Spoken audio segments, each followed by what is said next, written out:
घर के बाहर एक उल्टी चप्पल, बस इतनी सी बात, इतना सा दृश्य, और कोई न कोई उसे सीधा करने जरूर पहुंच जाता है।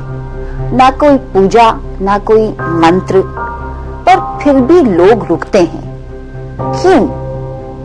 शहर हो या गांव, अमीर हो या गरीब, उल्टी चप्पल किसी को अच्छी नहीं लगती।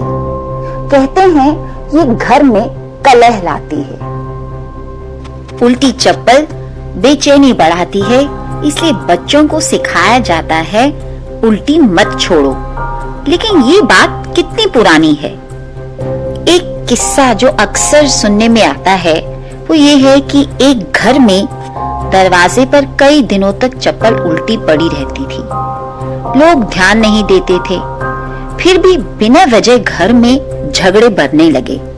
छोटी छोटी बातों पर आवाजें ऊंची होने लगी और किसी बुजुर्ग ने कहा चप्पल सीधी कर दो।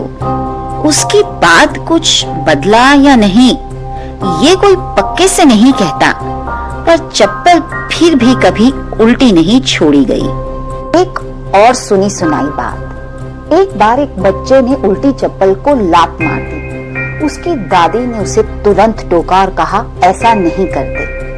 उस रात वो बच्चा नींद में बार बार चौंक कर उठता रहा। संयोग या कुछ और? कल्पना कीजिए, आप देर रात घर लौट रहे हैं और दरवाजे के पास आपको एक उल्टी चप्पल दिखाई देती है। आप थके हुए हैं और सोचते हैं छोड़ो, पर हाथ अपने आप ही उस चप्पल को सीधा कर देता है। क्यों?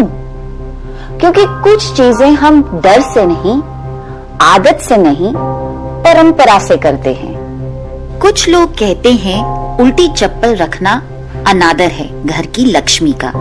कुछ लोग कहते हैं ये अव्यवस्था का संकेत है, पर ज्यादातर लोग कोई कारण नहीं देते, बस कहते हैं ऐसा अच्छा नहीं लगता।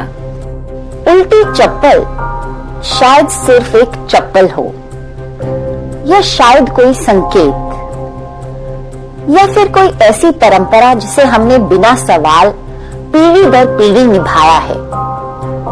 तो अगली बार जब आप उल्टी चप्पल देखें, रुकिए, सोचिए, क्या आप उस चप्पल को सीधा कर रहे हैं या किसी अनजान सी बेचैनी को?